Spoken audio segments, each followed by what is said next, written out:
We see a carpet of pine needles laid out over the quiet floor of the Monongahela National Forest. Bright light is beaming down from the waxing, nearly full moon overhead. It is summer in Kepler, West Virginia, and it is still.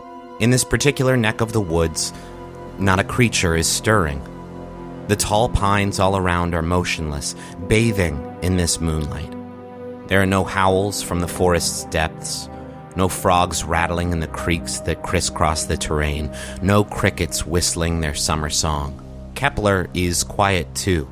Its citizens have long since retired for the day. The steady hum of the funicular that connects the town to the ski slopes above ceased operations hours ago. Signs for the businesses catering to Kepler's night owls flicker and dim as their proprietors close up shop. Soft lights in the town's windows extinguish one by one, save for the office window of the Amnesty Lodge on the outskirts of Kepler's topside, where the manager sips her evening tea, peering expectantly out this window and into the forest beyond. And back in those woods, a stone archway stands in the center of a small clearing. The waxing moon reaches its zenith in the starlit sky above. The carpet of pine needles begins to vibrate in soft pulses away from the center of this clearing. And in an instant, the span of the arch is filled with the moonlight above, and the carpet of needles is stripped away as sharp winds blow outward and away from the clearing in every direction.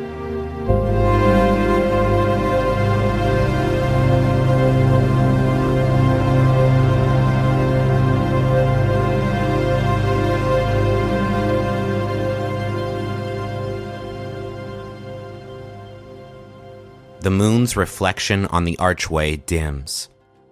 The owner of the Amnesty Lodge finishes her evening tea and extinguishes the last light of Kepler, West Virginia.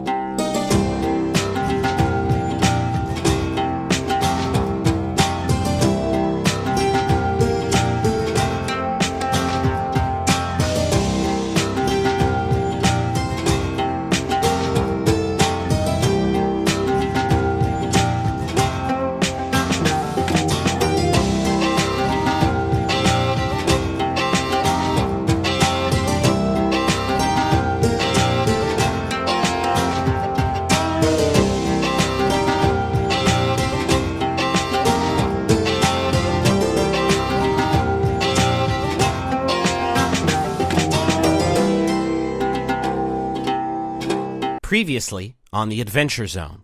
Duck, you see a vision. You see a stone archway. I ran into something out in the woods. My buddy Pete, we ran out into something in the woods, and he's still out there. About the biggest animal we get in these parts is the good old black bear. You got something way bigger in these woods. You touch your finger to the back of the card. It actually kind of explodes. She says, come on now, I know real magic when I see it. Fess up. You thought you'd just go around blowing up ski lodges all willy-nilly like that? I'd be happy to talk to you more in the truck away from here, please. All right, Aubrey, it's nice to meet you. I'm Mama. No, you tear it open, and it's an eviction notice. Desperate times call for desperate measures. Get out in the woods, take some blurry fucking pictures. I don't know, whatever people usually do to make Bigfoot stuff happen. Ned, you start planning your next grift. You are going to bring Bigfoot to Kepler. Previously on the Adventure Zone. There is no more time to delay, Duck Newton. Events have been put into motion that require your immediate action. I mean, I guess I run through the gate. You hear the sound of the monster getting louder and louder, and you run toward this empty gate. And then we see that clearing again, and the archway within which Duck Newton was just standing is empty. You catch Danny out of the corner of your eye, and you get a little nervous for a second, and then a big blast of fire appears in your hands. Yes. There's another world connected to our own, and one by one, they transform. So that's the truth of the matter. Monsters are real. The bobcat starts charging toward you, and Barclay looks at you, and he says, God, I hope you can keep a secret. And in the blink of an eye, this gentle, bearded man you were just talking to disappears, and in his place is Bigfoot. Previously on the Adventure Zone.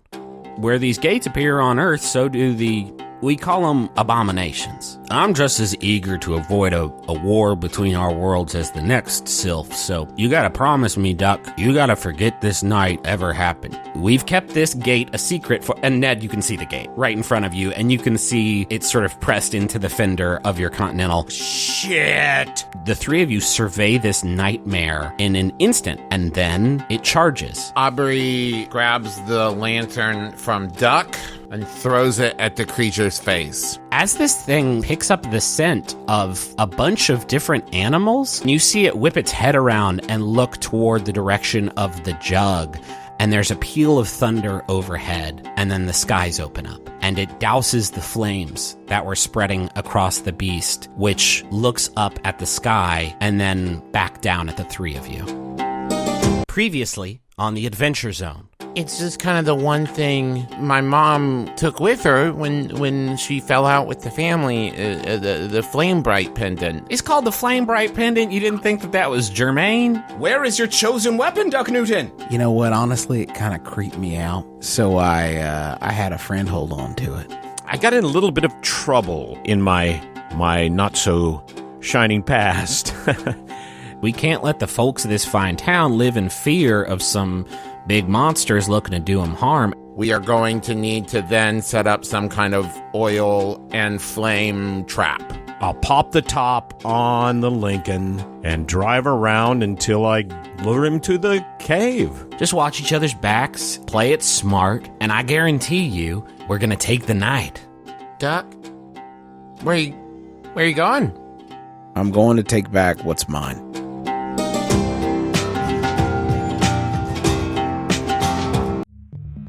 Moonlight pours through the broad skylights above the Kepler High School pool and onto the back of Calvin Owens, captain of the Kepler High swim team.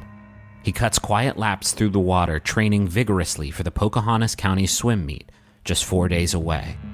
A window over the stacked-up bleachers is propped open by a duffel bag containing a change of clothes, evidence of Calvin's trespassing in pursuit of a few dozen more practice laps. He breaches the surface and clings to the edge of the pool, panting. He reaches up with trembling, tired fingers and peels off his goggles and cap, then lays his head down on crossed arms, attempting to catch his breath before pushing his luck for one last set. And for a moment, he is surrounded with silence, floating in the waters that would be his proving grounds in just a few short days. He pushes his nerves aside, and granting himself a moment of weightless serenity, Calvin Owens exhales a long, contented sigh.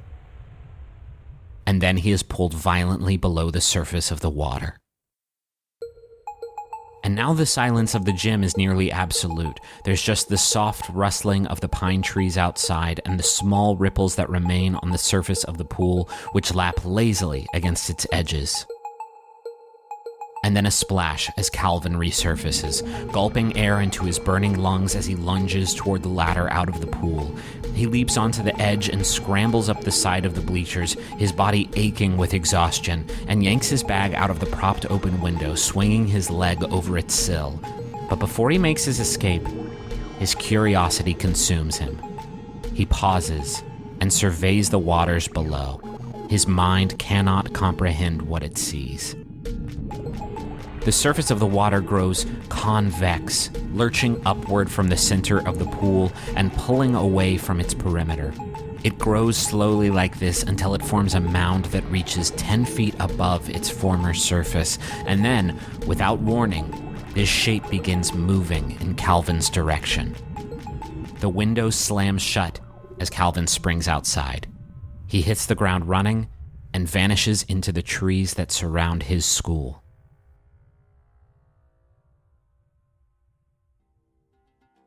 The nearly full moon over Kepler, West Virginia illuminates this scene from its ambivalent place in the twilight sky. Previously on the Adventure Zone. This is the only place I could think to come to because you all know about monsters and stuff, and so, well, I got a new one for you. Something grabbed me, pulled me under.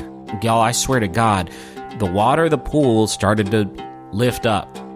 A good place to start is maybe heading to the scene of the attack last night and seeing what you can find out there. Obviously, be careful. You don't want to fight it until we know how to kill it. And for God's sake, whatever you do, don't get in the water. I'm looking for Ned Chicane, proprietor of the Cryptonomica. I was told by his associate Kirby I could find him here. What do you need, jolly old Ned, for? Mr. Chicane, my name is Agent Stern, FBI. At your earliest convenience, sir, I would just love to see your Bigfoot video. Previously on the Adventure Zone. You gotta forget this night ever happened. You walk through that gate and never come back. Right underneath preservation of forest, my number 2 skill is forgetting about weird shit. So you have come to the right department here. We can't really live without some sort of sustaining life force. You know, the springs behind Amnesty Lodge, those have enough juice, I think, for a lot of us to keep going. You can tell that this light that was in the water is now just gone. Good news is, I think we're safe from the time being, because whatever was in that pool seems to be gone. All right, mission accomplished.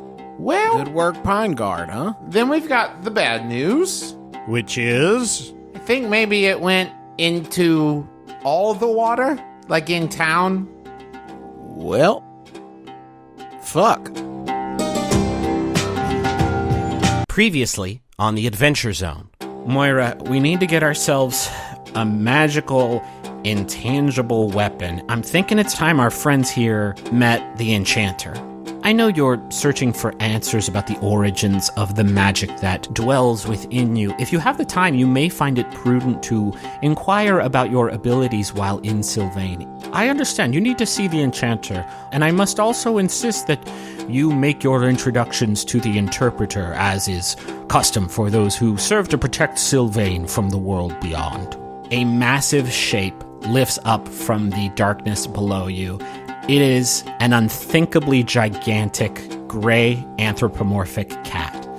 And it says, "The people of this world know me as the Enchanter. You may call me by my name. I am Heathcliff."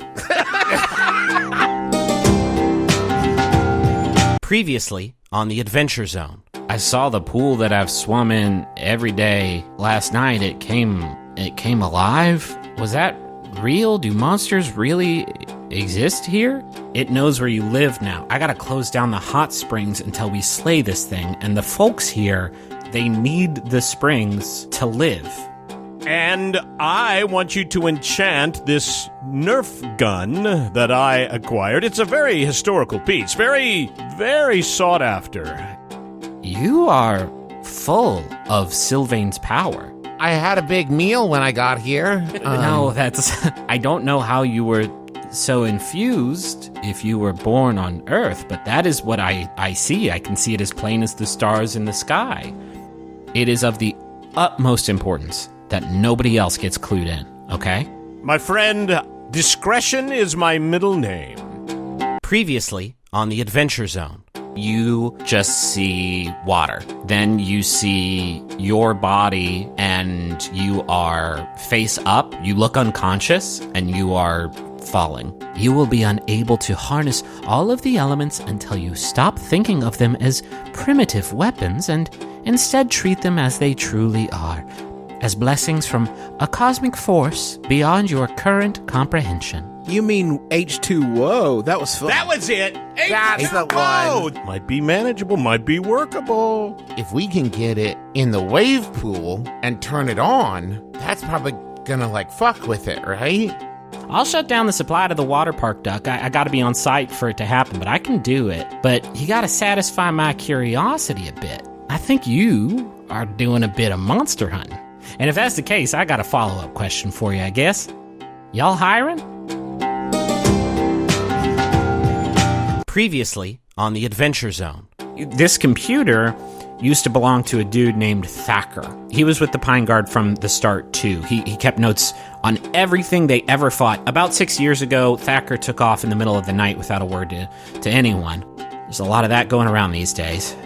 Standing just in front of the doorway is an imposing figure who is draped in a ratty, dirt-covered coat. Either of y'all know how to drive? Yeah? Great. You're gonna need to get me to a hospital. And she falls to her knees and collapses on the ground in a heap, and all the Sylvans outside look up as Danny announces the good news. Mama's home. Winter has come to Kepler, West Virginia. It is late December, and the reliable crowd of out-of-state tourists has nestled into Kepler's hotels and resorts, seeking an authentic, snowbound holiday retreat.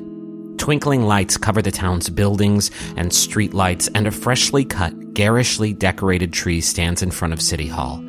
It's nighttime, and not a creature stirs in Kepler's festive streets. But up the road, to the west, a van speeds down State Route 66. The vehicle, emblazoned in the ancient logo of the Monongahela Forest Service, is driven by one Rick Dannon, the agency's chief arborist. With his working day of tending to the forest's trees behind him, he has packed up his tools and left the forest to head home. But through his windshield, the winding highway begins to vanish before his eyes as a sudden, furious snowstorm materializes in front of him. Thick, white flakes whipped into a frenzy by a powerful wind blanket his vision in seconds. Panicked, he bears down on the brake pedal and wrestles with the steering wheel, attempting to maintain control of the vehicle and pull over to the side of the road. And then, as quickly as it appeared, the storm passes. The van's wipers kick on, revealing the road before him. Rick breathes a sigh of relief, then turns the wheel, pulling back onto the highway to continue his commute. The van pulls away, down the winding highway. It passes out of view behind the mountainside. Moments later, a crash echoes through the pines.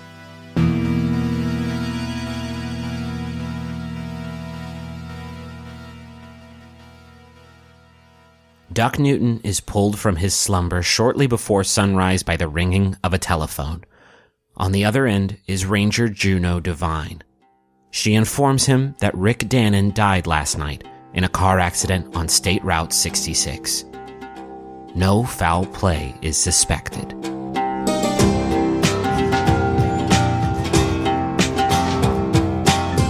Previously on the Adventure Zone. Aubrey, we see you and you're back in your childhood home several years ago. You are leaving it tomorrow. And then we see a car pull up just in front of your house with its lights off, with two figures silhouetted from within. A friend of mine, he died last night, and there wasn't any foul play or anything suspected.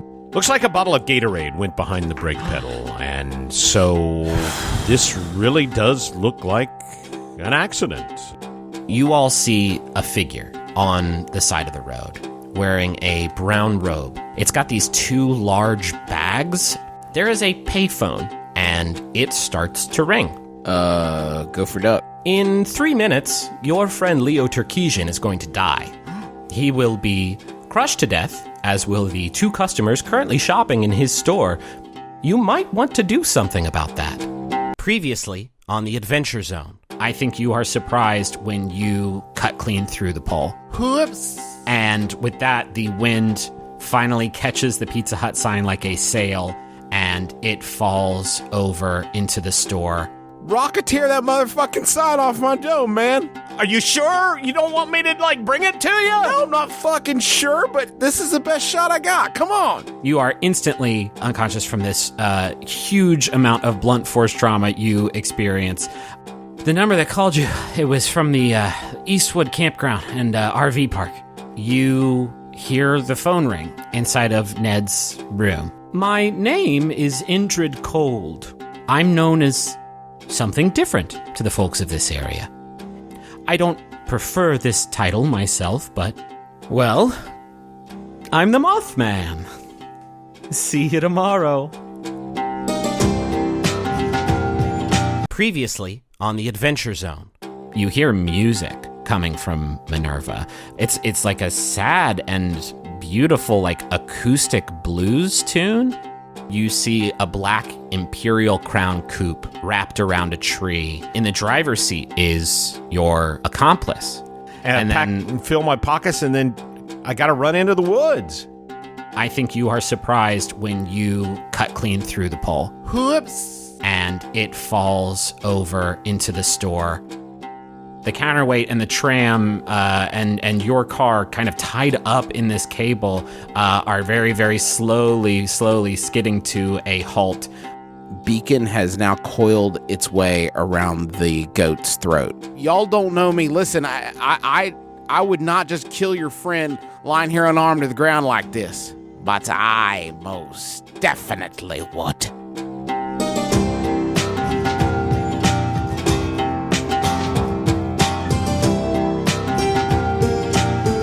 Previously on the Adventure Zone. So I went out and I tried to find Thacker. He left years ago.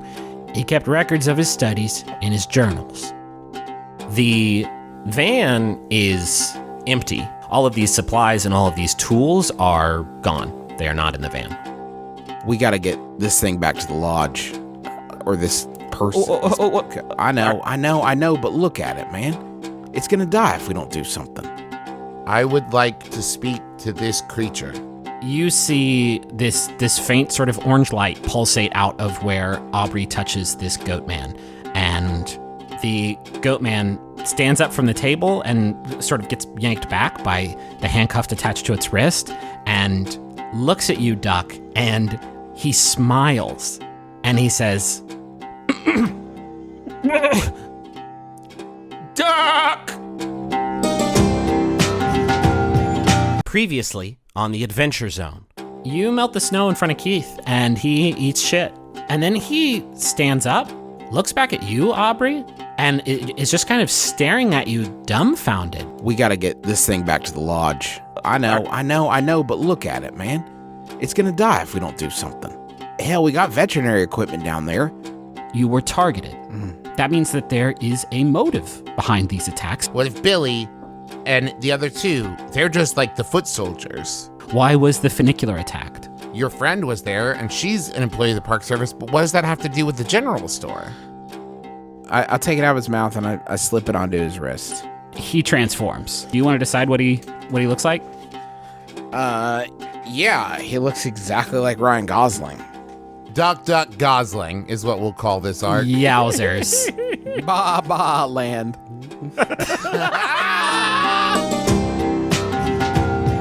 Previously on the Adventure Zone. The vision that you see is a meteor, and it is coming at you faster and faster. My planet, it too was connected to another place, far flung from our own world. Like your world, ours became tethered. And the interpreter turns back to face you and gives you a little bow, and she says, "Again, my sincere apologies. I wish she'd stop coming here. It's her world's fault that Sylvain's dying in the first place." And the words you just heard did not match up to the mouth movements that she made. This man laughs, and he points at Ned on a television screen, and he says, "I know that bloke. Unfortunately, my time here has come to an end." Can you take this goat man with you? Take him far away from here and leave him somewhere where he's not going to do any more harm. You can tell this is a cottonwood tree. What can it do? This bough starts to split in half longwise. It is like it is tearing itself in half. It releases these spores. You hear a cracking sound. An old dead pine tree has snapped and is falling right towards you.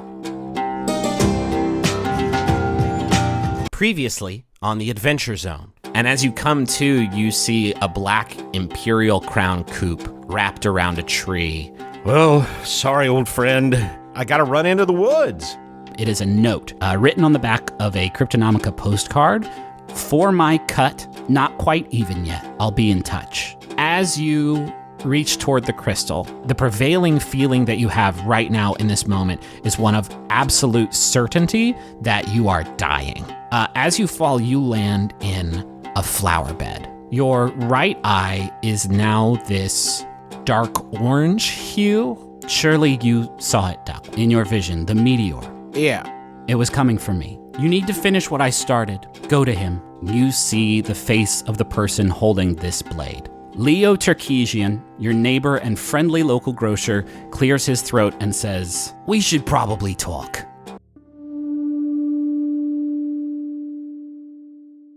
A clear and starry sky shines over the salt-scattered parking lot outside of the Little Dipper, Kepler's requisite dive bar and late-night grill. This establishment once catered to the scientists of the Green Bank Telescope, who sought leisure after a long shift of watching the heavens. Today, it plays home to a far seedier clientele, a group that favors its own name for the bar, the Hornet's Nest. A trio bearing the Hornet insignia stands watch over the entrance to the bar, harshly critiquing one another's motorbikes while catching a smoke in the chill February air.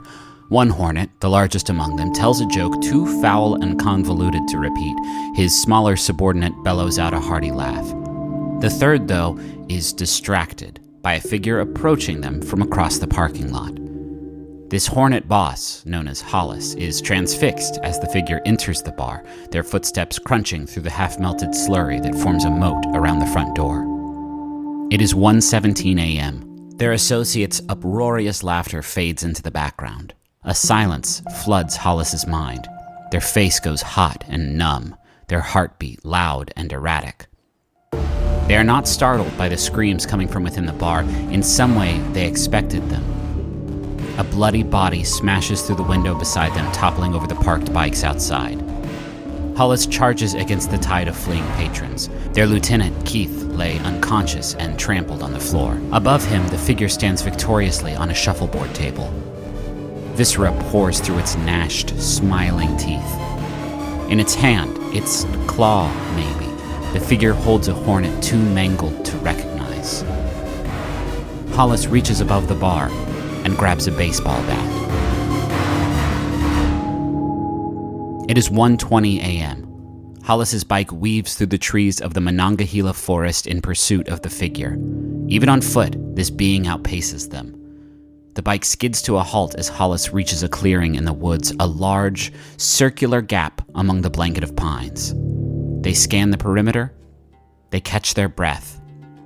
They turn on a dime and depart in the other direction, fast away from an invisible doorway to a far-flung world.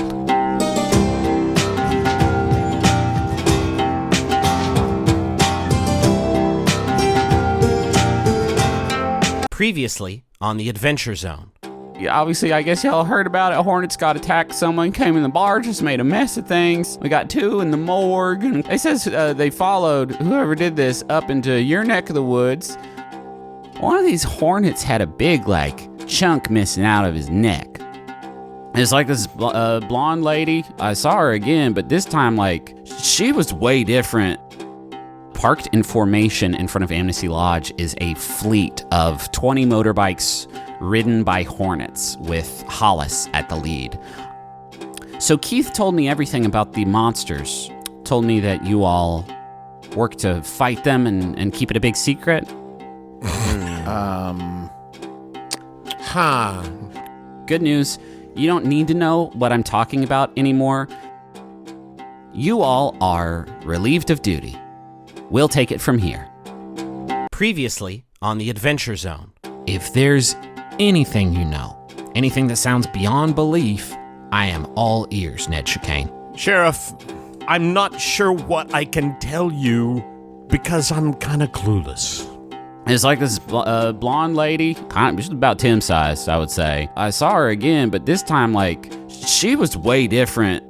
Gregor Mortis looks up at you. You all walk into the morgue room. There are bite marks, more akin to a small shark got in there. Doesn't this seem almost calculated to be scary? It seems like overkill. There's got to be a reason why this attack happened. As you pull the sheet back, you can now see the face of Gregor, the technician you were talking to outside. As you notice that, the door into the morgue starts to swing open.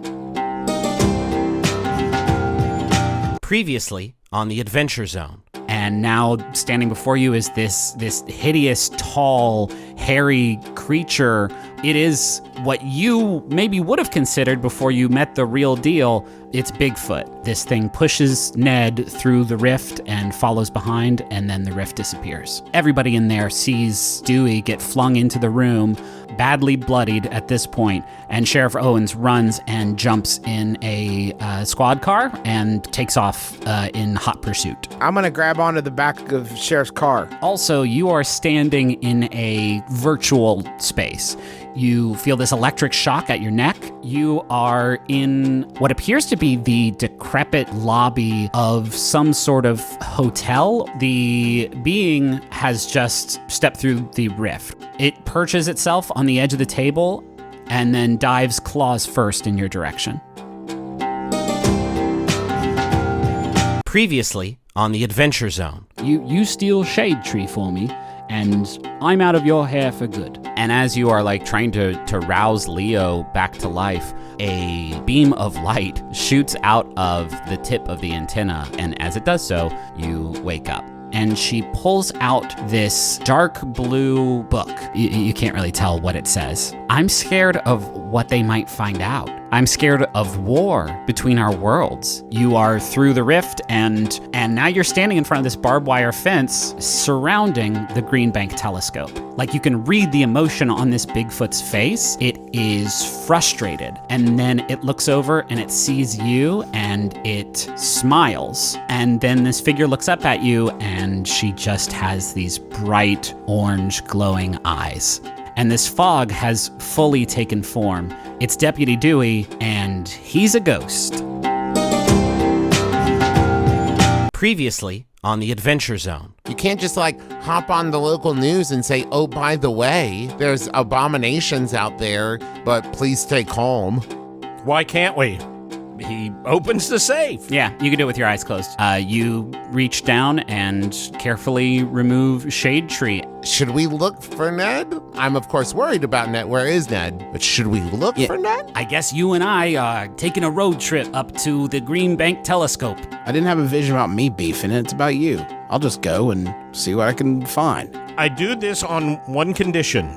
Shoot. I will never, ever see or hear from you again.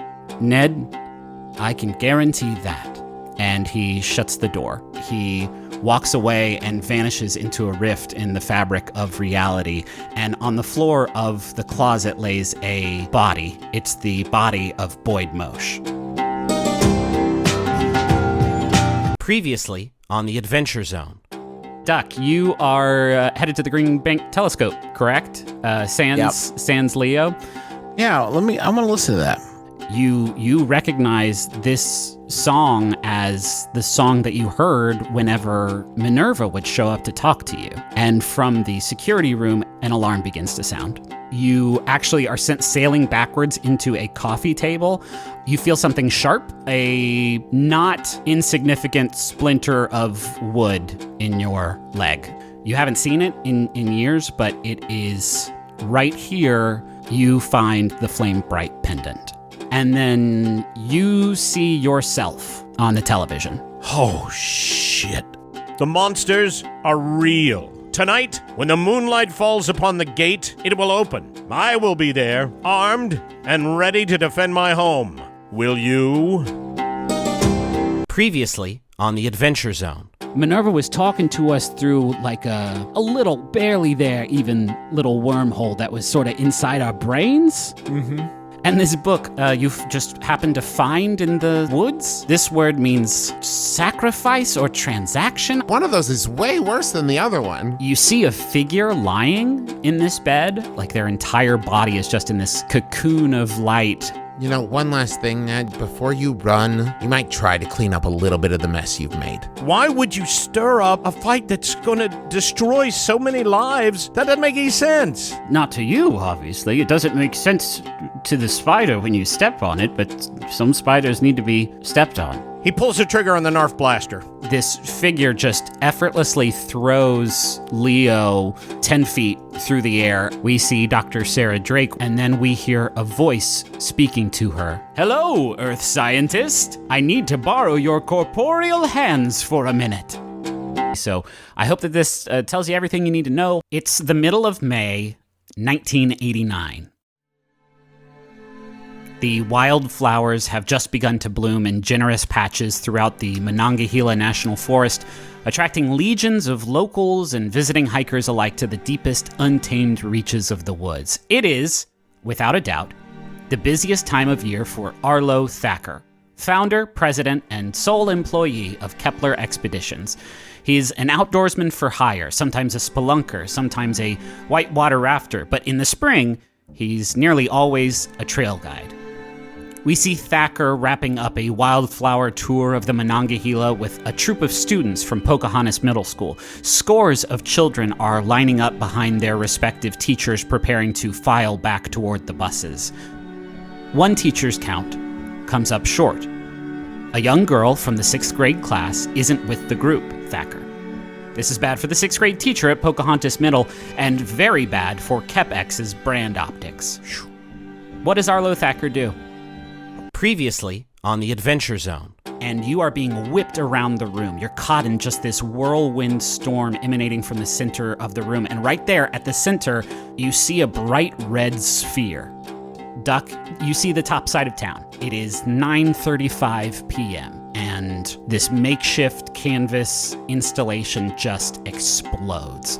And then it's gone. Minerva nods and she holds her blade aloft, and then a small rift opens in front of you, and then others all around town open. Let me see if everybody's on board with this. Seems like first up, we gotta get the Hornets, and then we gotta get them distracting the FBI so we maybe can get Agent Stearns back on our side, so he can help us get Mama back on our side. We need about 1 million things to go exactly right before we even get a chance to go to the Nether Realm and die. Yes, and it's a fine plan, folks. You see in the doorway Indrid Cold, who says, "It could probably use a bit more work." Previously on the Adventure Zone. You see a rift, beams of light, countless beams crisscrossing the walls of this chamber as it extends upward beyond what you can see. And then you, Thacker, you are being whipped around the room. You're caught in just this whirlwind storm emanating from the center of the room. And right there at the center, you see a bright red sphere. Here's the plan. We're gonna head up to Topside. She's gonna open the portals to vent after we've distracted the FBI agents and we've gotten close to the gate. She will open them as we cross through the gate, and everybody left on this side is gonna fight the Quell and distract it while we try to find the heart of the Quell. That sound about right to everybody? I think a clever person like me may be able to find a way around those sensors. Would you like to join the Shadow Brethren, or? Jesus Christ. Goodbye. Previously on the Adventure Zone. I'm here to put an end to a threat that few people, even within my own department, believes exists in the first place. All I ask is that the next time I ring your bell, you come running. We're gonna head up to Topside. She's gonna open the portals to vent after we've distracted the FBI agents and we've gotten close to the gate. And then your perspective changes as if you just jumped into this void, and you go down and down, and you see the bright red heart of the Quell. That had nothing to do with peyote. You see like silhouettes of these guards catching each other in their flashlights, and then 12 headlights illuminate all at once, and they slip in formation down the far bank of a creek and then launch out of the opposite side, and the moon illuminates the trajectory of the Hornet's last flight. Previously on the Adventure Zone. There are notes about the beast folk. According to the notes, just like used to be animals over on Earth, and then as they sort of spent time in Sylvain, in this alien world, quickly transformed into these new forms. Sylvain has become all. Those living on her surface would seek to shatter her body entirely in pursuit of their own survival. My name is Woodbridge, Minister of Preservation. I ensure the survival of our kind in the wake of your world's countless ruthless assaults. And the interpreter turns back to face you and gives you a little bow, and she says, "Yes, everything's okay. God, she can't even pay attention for a moment, even in the presence of royalty." Your finger touches the cold, smooth stone as Minerva's blade cuts through the air. Previously on the Adventure Zone. Minerva finds herself uncharacteristically unprepared for what she sees through her portal. It is not Sylvain. What Minerva sees is light. Pieces of a puzzle that she's been solving her entire life begin sliding slowly closer together. He holds out this black case, and inside you see that orange brick, the explosive Simtex. One of the three of us is known to spontaneously catch fire, so Yeah, it's not great. I'm gonna hand it to the adult, Duck. What is it that you hope to accomplish? Peace. I'm looking for peace. Everybody seems to be like re-energized. You can hear the interpreter's unspoken pleas. You have powers beyond anything I've ever seen, Aubrey. You've restored life to the dead. Aubrey, you're not from Sylvain. You are Sylvain. You see Thacker enveloped in the Quell's form, starting to pull him in. You see Duck furiously trying to free him. What do you do? I don't think you heard me. I said, I am Sylvain. From the fissure above, all of you see the crystalline heart of Sylvain, now filled with searing, brilliant orange light as it falls into the chamber like a heavenly spear, and the Quell's eye gently closes. You hear a faint whining noise in the distance, just miles away. You start to see like a line forming in the sky in the distance, and she says, Duck Newton, that archway, it's not a rift, Duck. It is a tunnel. I believe it's a tunnel through. And then she looks around in a panic and she says, Duck Newton, you've been conscious for 134 seconds. And she leans in close and she grabs your shoulders and she says, you have 134 seconds to stop them. And then the sky is torn in two. Roll plus weird. 6, 5. Shit. You know what? I'm gonna use a luck point. I don't even know what the fuck this is, but you know, we ain't going that much longer. I'm gonna use a luck point. Okay. Jack that up to 12. The sky is torn in two. A rift miles long appears in the distance, and through it, Duck, you see stars. More vividly than you've ever seen them before. And there is a bright light through the rift too, and a heat, an unbearable heat. And then it comes into focus. This rift empties into outer space, into an unsurvivable orbit with a nearby bright white star. And the heat hits first, miles away. The land beneath this scar in the sky is just evaporated and then ripped from the ground. And you see just the surface of this world in the distance peeled upward, just shattering and flying upward into the scar. And then Minerva looks at you, and Minerva says, it's time to confront, and then she's gone. As is everyone around you. They are just ripped from Sylvain's gravitational pull in an instant. And the castle nearby breaks apart into the vacuum, just burning as it flies into space. The whole of the city flies into this scar. It devours everything in sight, leaving only you, Duck. You are weightless and floating as you survey the destruction. You survey this beam of white-hot light that is pouring through the rift, just immolating everything in its path. And that's when you remember you've seen this vision before. This is what you saw the night of your first vision, of your first encounter with Minerva. This was the first revelation you were ever granted about your destiny. It's a dream no longer. It is here. And then that scene is gone. Now you are standing by the archway in Sylvain. The opaque white light inside of the archway begins to fracture. And then you open your eyes and you see Minerva standing above you, blocking out the sun. And she says, "Welcome back, Doc Newton." We're out of time. She opens her eyes with shock and then lowers a hand to pick you up from the ground. We got 128 seconds. She nods and she says, "What do we do?" We got to close the gate. She looks over down the main drag at the hill with the archway standing on it, and she says, "I'll clear the way."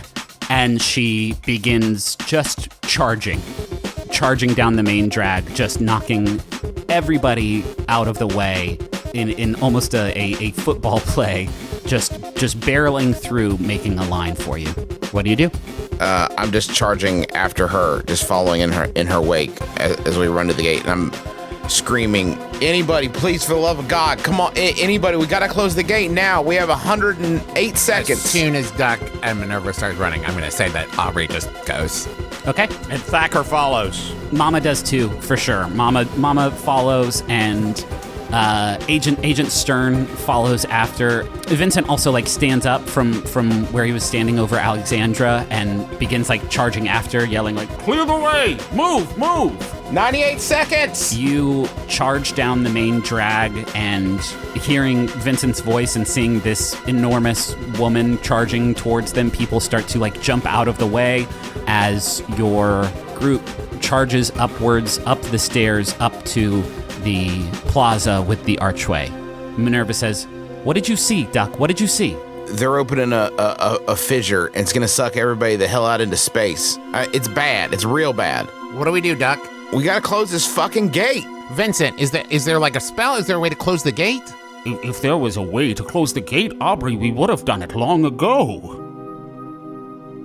You guys ever tried C4? See what? Boom block. Come on, C4. Bomb. Explode. Boom, boom, Agent Stern speaks up and he's like, "Duck, that is pretty dangerous stuff. You want to see dangerous stuff? Chill out another 78 seconds. Okay, listen. Pro and con, real quick. Con, we'll close the door. We'll probably be stuck over here. Pro, I trust Duck. So plant that shit. I'm already planning it. I'm getting the bomb and planting it on the gate. Everybody, How are we gonna detonate? How we gonna detonate it? We'll figure out something. everybody, scoot back. Yeah, take cover. That stuff's gonna be potent. Yeah, everybody starts lining up behind the columns, just stacking up to find shelter from the blast. Aubrey, you already been a god today. You think you can handle being a fuse? Sure, yeah, why not? And Aubrey closes her eyes and starts magicking. Duck, you're right next to Minerva, who is grinning. She is surprisingly excited for what's about to happen, and she puts a hand on your shoulder and looks down at you, and she says, "I'm with you to the end, Duck Newton." And Duck leans in real close. "You can call me Wayne." And Aubrey opens her eyes and says, "Abracadabra," and shoots the blast of fire.